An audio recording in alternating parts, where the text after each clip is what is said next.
Shalom, all praises to Yahweh, Ba'ashem Yahushai, Ba'ashem HaRakakadash, Dagonas, the apostles and elders, great millstone that rule well, and Shalom to all the brothers doing the way, concerning truth. Saw this article, going into this situation, well, and another situation really with, that political split that's kind of been, it's hitting in the US, but it's been hitting globally anyway, like all over Europe, mostly in the Western world. There's been that big political gap to where it's like people have become more entrenched, further in either ends of it, and it's like I remember noticing it under what's this guy called, under Obizi. So I remember like when Obizi was in office, there was a lot of pushback, especially on stuff like Obamacare. But then what do you call it? It kind of intensified again in 2016 with what do you call it, with Trump election, with Brexit vote. Those are kind of the focal points that made it pop off, and it's really been like kind of on a slow incline after. So you got down here, it says 13 conservative counties in Oregon approved ballot measures for for secession vote that would see them join non-woke Idaho as they issue a list of demands. Then it says, 13 fed-up counties in liberal Oregon have voted in support of measures to start negotiations to secede from the state and join conservative Idaho. Crook County became the latest to measure the Greater Idaho to approve the Greater Idaho measure, following a vote on Tuesday. So yeah, you've had like different counties, different states.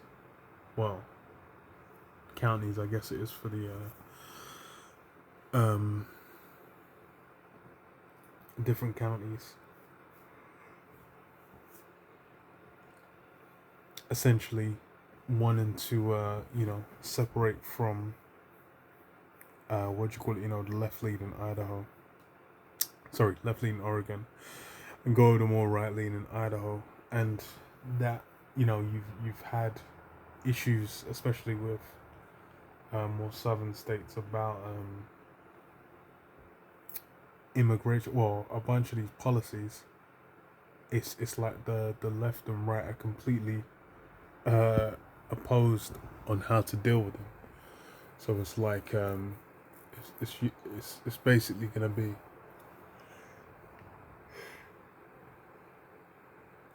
they're obviously gonna be living like completely opposed to what's being done.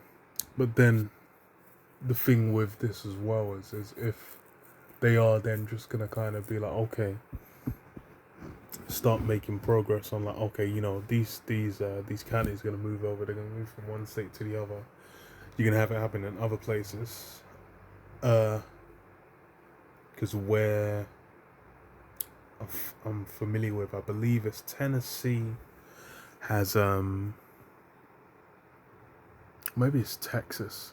I think it's more Texas. There's been like a lot of Californians moving out to there, to where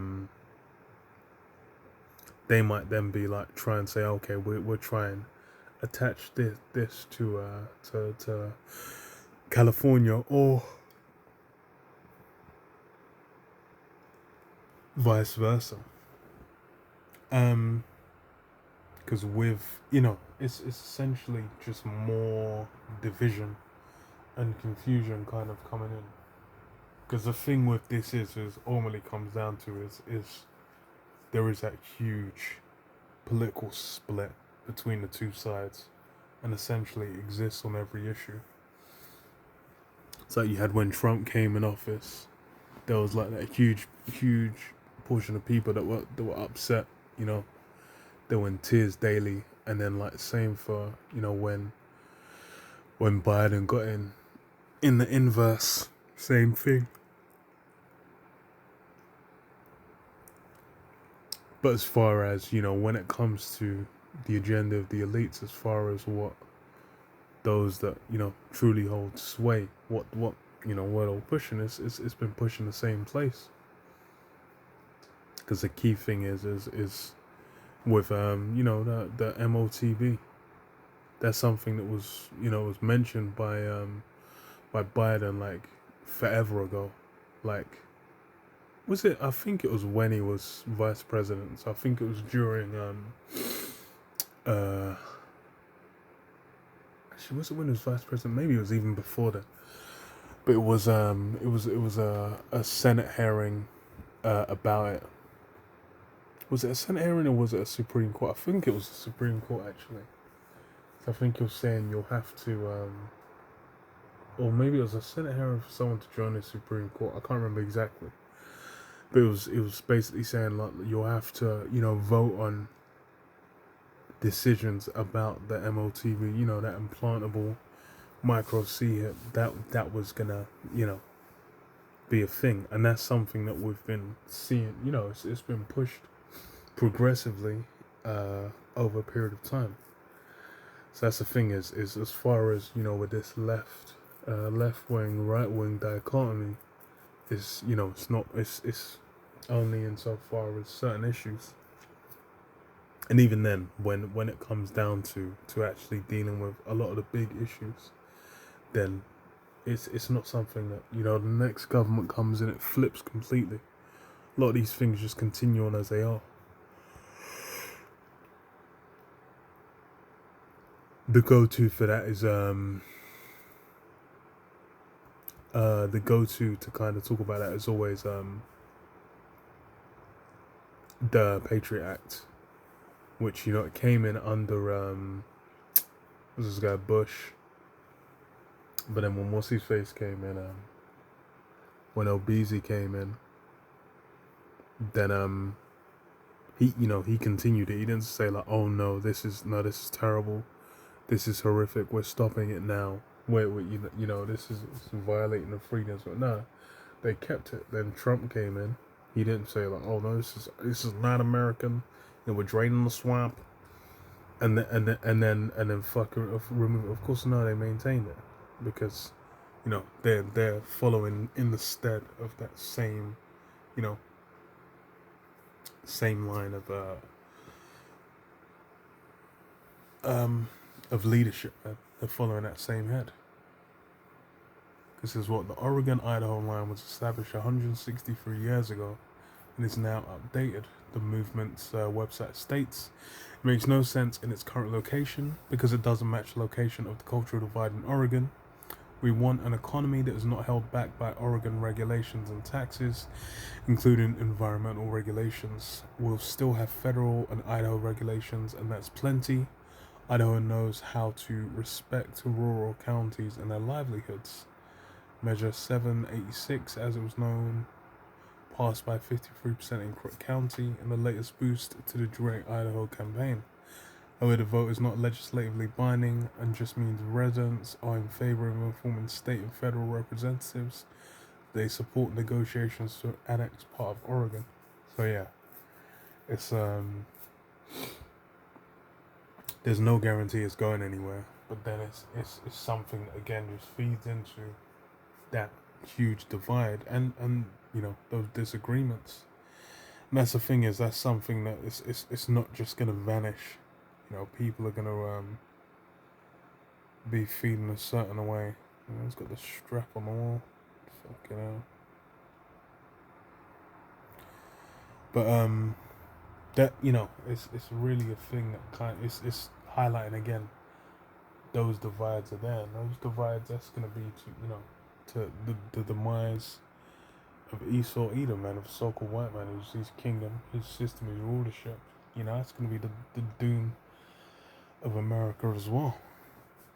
Because Matthew 12 and 25 it says, and Yahushua knew their thoughts and said unto them, every kingdom divided against itself is brought to desolation, and every city or house divided against itself shall not stand.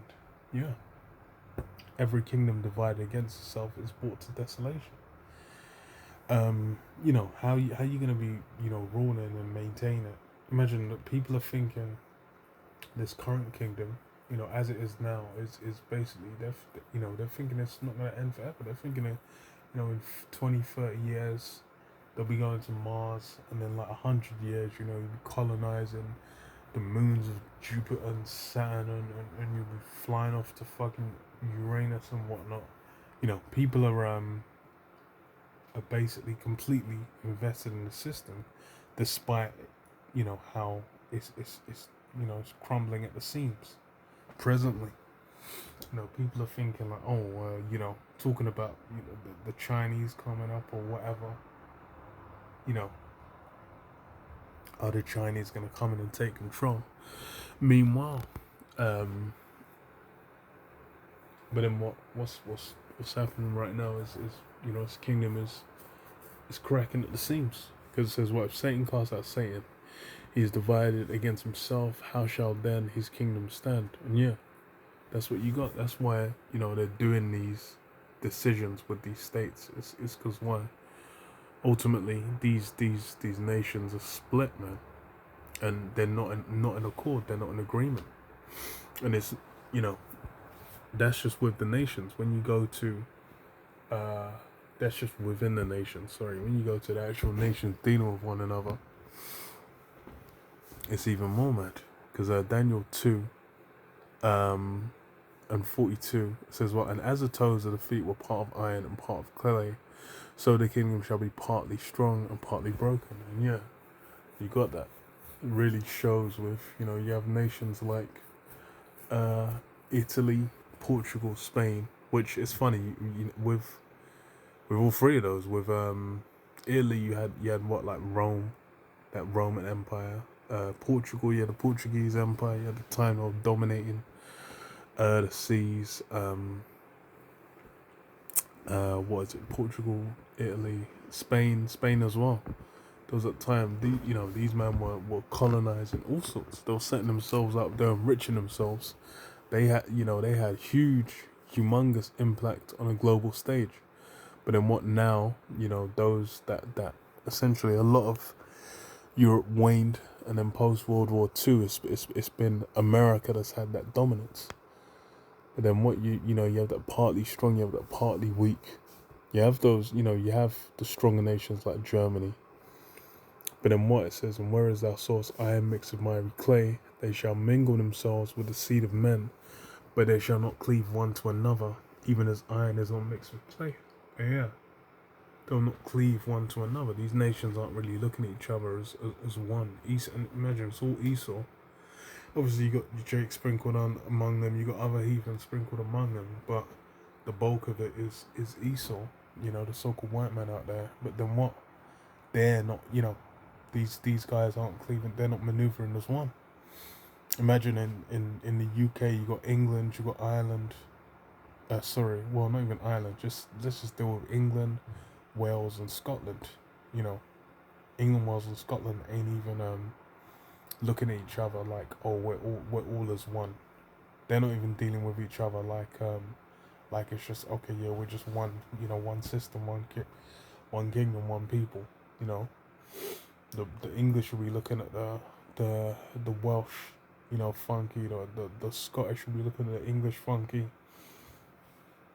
And then let alone let you bring in Germany, you bring in France, you bring in even them Eastern Europeans, man. That they ain't looking like, oh, we're as one.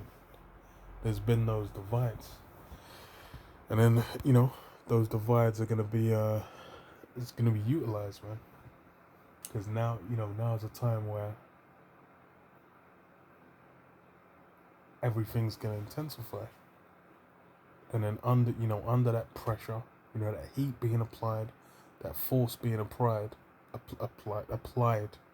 is then going to bring to the surface the true worth and value of people. And you're going to see those divisions that people are kind of fanning the hand at presently they might think, oh, it's not going to be blah blah blah. They won't really. But then it's going to be revealed. All that's really been the core focus, man. It's always been there, and it's going to be key.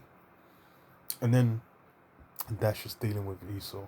When there's heathen in the mix, there's different nations in the mix, and that's a huge part of where these decisions are being made. You got all these.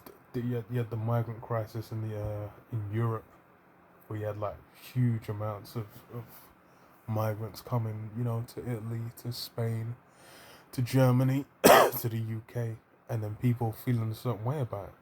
The same thing happened in the States, and these things become issues. Because what does it say? 2nd Ezra 15 and 14 says, "Woe to the world, and them that dwell therein, yeah, destruction to the world." It says, "For the sword and their destruction draweth nigh, and one people shall stand up to fight against another, and swords in their hands." Yeah, people are, that conflict's going to be put at all time high. It's something we're already seeing now. On a certain level, you got certain universities where people are kicking off mainly about what's going down in mainly about what's going down in the Middle East currently, But then what you're gonna have it happen because of pressures applying at home. Because what does it say? For there shall be sedition among men, and invading one another, and they shall not regard their kings, princes, nor princes, and the course of their actions shall stand in their power. Yeah.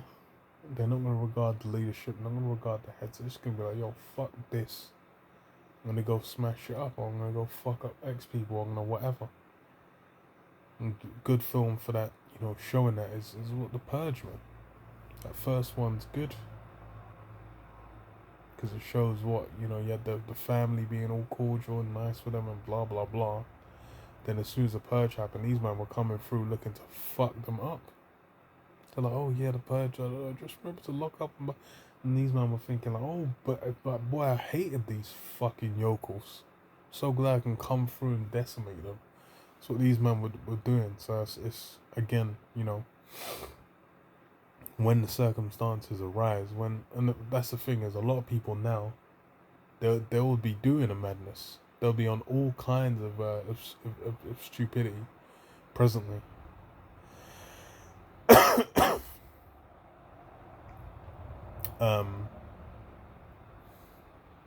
But that there's consequence to it.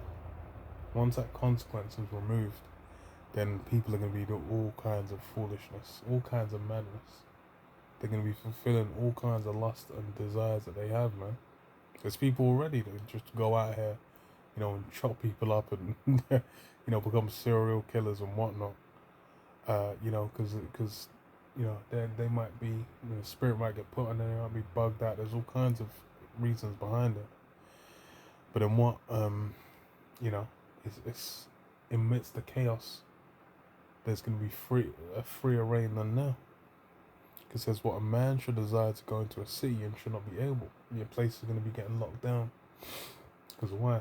There's going to be a need for it. It's going to be necessary to maintain, some semblance of order.